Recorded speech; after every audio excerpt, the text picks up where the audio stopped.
So thank you, Dr. Deere, for this opportunity. Maybe you could just tell us a little bit about yourself and your work and your relationship to KU. I am a professor of law at Mitchell-Hamline School of Law in Minnesota. I'm a citizen of the Muskagoee Creek Nation of Oklahoma, and I'm a graduate of KU 2 times over. I have my bachelor's degree from KU and also my law degree from KU. And this semester I've been lucky enough to visit here as a Langston Hughes visiting professor. So I have been here since August, and I will be leaving on Sunday. And we've talked a little bit before about how you came to understand the idea of disability, particularly from a tribal perspective. Could you speak to that idea a little bit, please?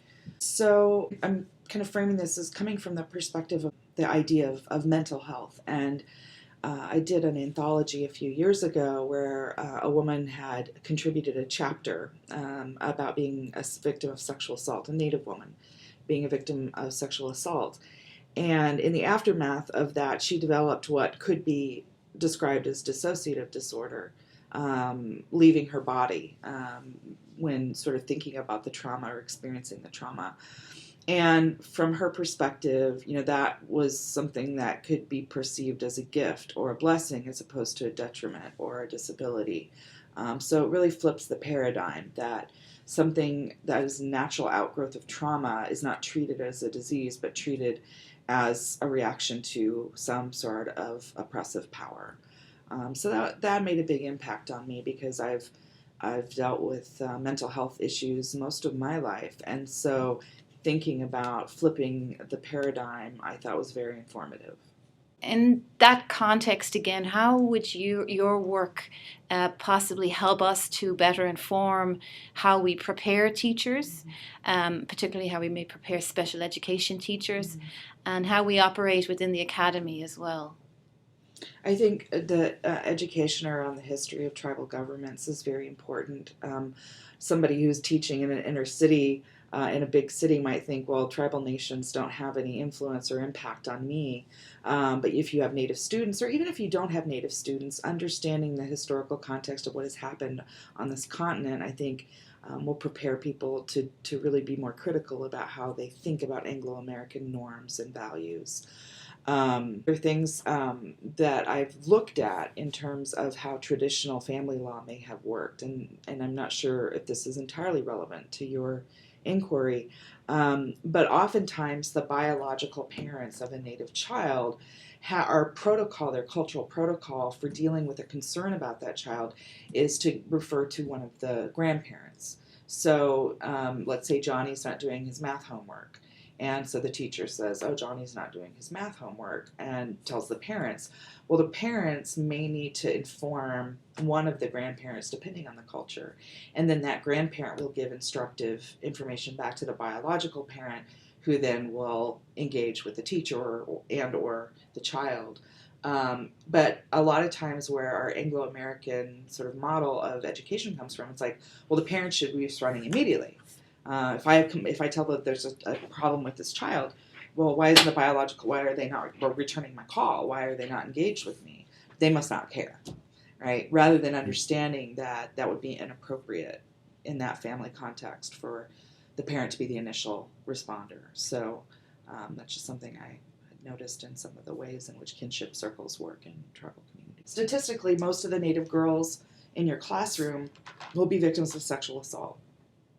And that's just the numbers. And so how do you reframe that? I think one of my concerns would be that you would be sort of maybe potentially paternalistic or maternalistic about, oh, these poor girls, right? And that could take over the sort of framework in which you engage with them, which is not an empowering kind of place to be. So understanding that the reality that most Native women will be victims of sexual assault, the majority of women in Native communities will be victims of sexual assault, that might play a role in what you develop in terms of curriculum, whether you address issues such as sexual assault in the classroom, if it's connected at all to what you teach, or whether that's something that you need to be aware of, but not necessarily as an outsider try to help or try to engage in. I think it's a fine line. But being aware of it is certainly required for whatever course of action you take. If you don't know about it, then you're not going to be able to think about ways that you could be helpful for that community.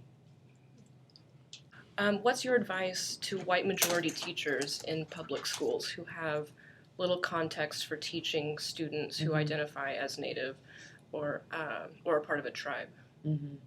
I think, I mean, are we talking about all ages? Yeah, K-12. Yeah. So I just think when you do discuss any issues that relate to Native America, particularly for the younger students, be very, very thoughtful about activities. Just the other day, my friend Lisa Frank's daughter, who is Native Alaska Native, had to dress up as a pilgrim for Thanksgiving.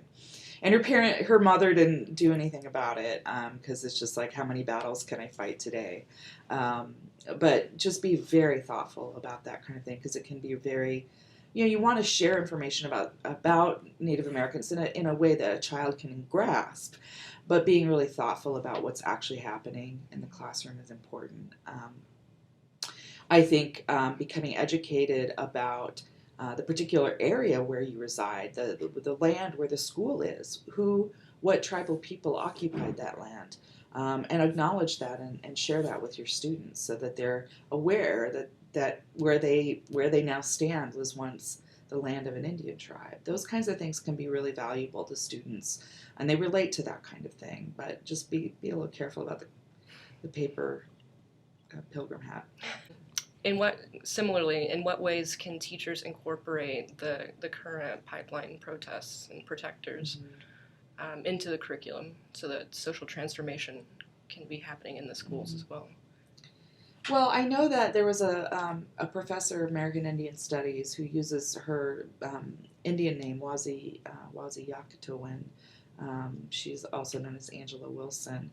That she thinks children oftentimes are quicker problem solvers, right, than adults, because they're not constrained by,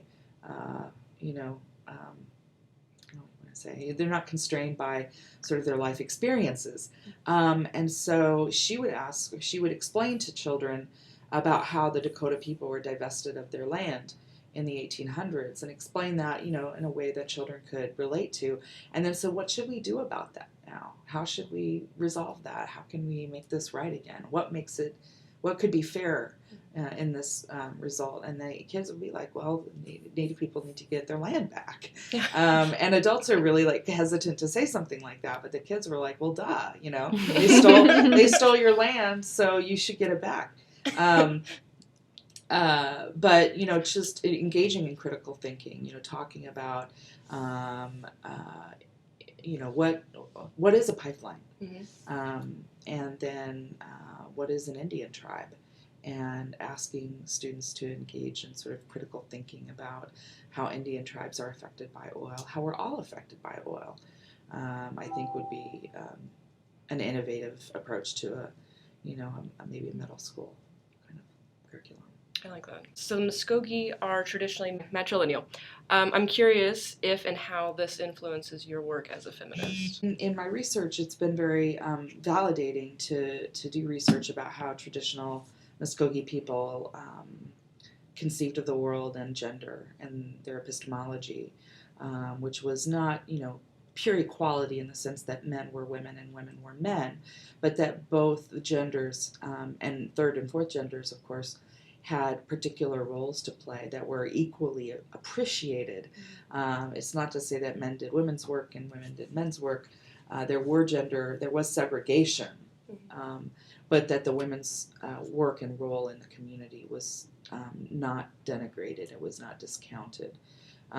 So as thinking about reclaiming some of that heritage and engaging with tribal communities to think about what does this mean for us today, how has patriarchy affected our tribe, and how we might try to deflect patriarchy as we can, is really exciting, because there's a lot of really good and interesting information out there now about feminist approaches to tribal law, feminist approaches to indigenous studies. To what degree, when you're framing the way you study the tribes, do you draw on a rights-based more international lens, or do you see parallels there? And I'm thinking again back to just the discussion about the pipeline and the influence that, say, the Maori and the other groups, the other indigenous populations around the world are having outside of the United States on the situation. Like, how does the international world respond to your work, and how does it shape the way you approach it, particularly in terms of frameworks and looking at laws and looking at disabling environments that cause oppression, that cause mental health, that cause these issues? Well, I'm limited to my work with Amnesty International. It's really the only international work I've done. But what I learned working with them is, that the high rates of sexual violence can be framed as an international human rights crisis. And in fact, that's how it was framed in Maze of Injustice. And I didn't know what that would yield. Like, I didn't know, we're labeling it this, but what does that actually achieve for us? What it did achieve was law changes in federal law. Senators were, outraged when they read the report, and so they wanted to do something about it. And so that's how we got the Tribal Law and Order Act and the Violence Against Women Act reauthorization through, I think, this understanding that, United States is a violator of human rights, and we can't accept that. I'm not sure if the international human rights framework is resonating within individual tribal communities. Some tribes are engaged with the UN or have people in their community who are engaged with the UN, but I'm not sure it matters to every single tribe that we call it that. It's more this injustice or this oppression, or this, people will call it an epidemic, which I push back on. But a crisis doesn't necessarily need to have international language around it.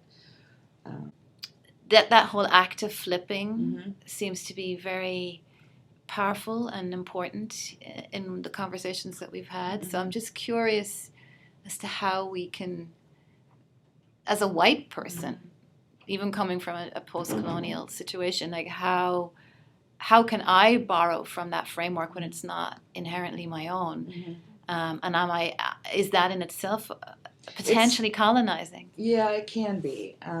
It's a delicate issue for sure. I just finished an article last night on animal abuse in Indian country. It's a paradigm flip, and the title of the article comes from a quote from a Native person, and it's called "Maybe the Animals Will Take Pity on Us," which is, reframing the dog problem as a human problem about dogs, and really saying that the traditional indigenous way of thinking about animals yields more productive sort of outcomes, and you're thinking about our responsibility to the animal world, and the animal world having pity on us as humans because they're so much wiser than we are. So I was working on that article, and I was reading a piece that I can send you if you're interested in, by a non-Native person who was saying, let's be thoughtful about how we engage with the sort of traditional ecological knowledge. It can be very, very useful to non-Natives, and could be very helpful, but it's our language, it's our knowledge, right? And so we need to be given credit for it. And there are certain parts of our traditional ecological knowledge that might not be appropriate for us to share with people who are not part of our community. So I don't think there's a right or wrong answer to it, but it just has to be a really thoughtful engagement. Otherwise, things can feel disrespectful.